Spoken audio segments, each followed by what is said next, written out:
ग्रामीण भागातील विद्यार्थ्यांना आधुनिक शैक्षणिक सुविधा उपलब्ध व्हाव्यात आणि स्वच्छ शाश्वत ऊर्जेचा वापर वाढावा या उद्देशानं इनर व्हील क्लब ऑफ जन नेक्स्ट नाशिक तर्फे त्र्यंबकेश्वर तालुक्यातील हर्सूल जवळील जिल्हा परिषद शाळा बोरीपाडा येथे 3 किलोवॅट क्षमतेचा मेगा सोलर प्रोजेक्ट राबवण्यात आलाय। वर्ष 2025-26 अंतर्गत हा प्रकल्प यशस्वीरित्या पूर्ण करण्यात आला।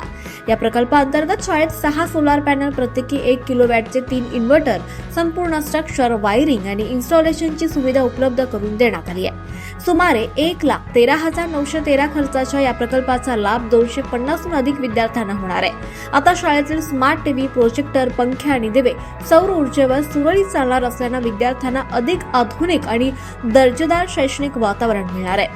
यावेळी क्लब तर्फे विद्यार्थ्यांना शालेय बॅगचं वाटप करण्यात आलं, त्यामुळे विद्यार्थ्यांमध्ये आनंदाचं वातावरण निर्माण झालं।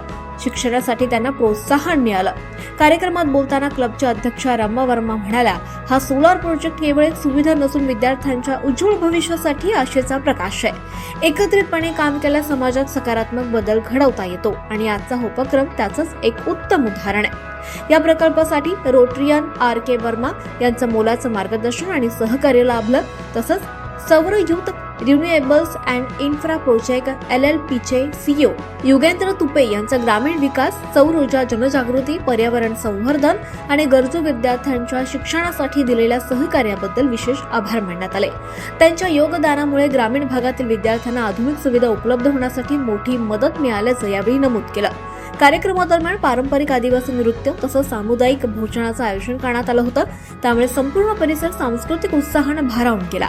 या कार्यक्रमास पास्ट प्रेसिडेंट माधुरी महाजन, प्रियांका समुद्रा, कांचन भुतडा, रुही, रोटरियन RK वर्मा, सौर रिन्युएबल्स अँड इन्फ्रा प्रोजेक्ट LLPचे प्रतिनिधी अमित वर्मा, बोरीपाडा गावचे सरपंच प्रल्हाद बोरसे, पोलीस पाटील रवींद्र पवार, जलपरिषदेचे नारायण गभाले, प्रसाद बोडस, दीपक भोये, ज्ञानेश्वर गावित, देवीदास कांबडी, शाळेचे मुख्याध्यापक पूर्णानंद गावित, मनीषा पवार, बायजाबाई कडू, जाणू भनांगे, हिरामण चौधरी, मोहनदास बोरसे, मनोहर पवार, काळू वड, सुभाष पवार, अनुसया पवार, संगीता राऊतमाळे, शिक्षक देवीदास घुलुम, तुकाराम निंबारे, सुभाष महाले, बबन चव्हाण, विद्यार्थी तसंच ग्रामस्थ मोठ्या संख्येने उपस्थित होते।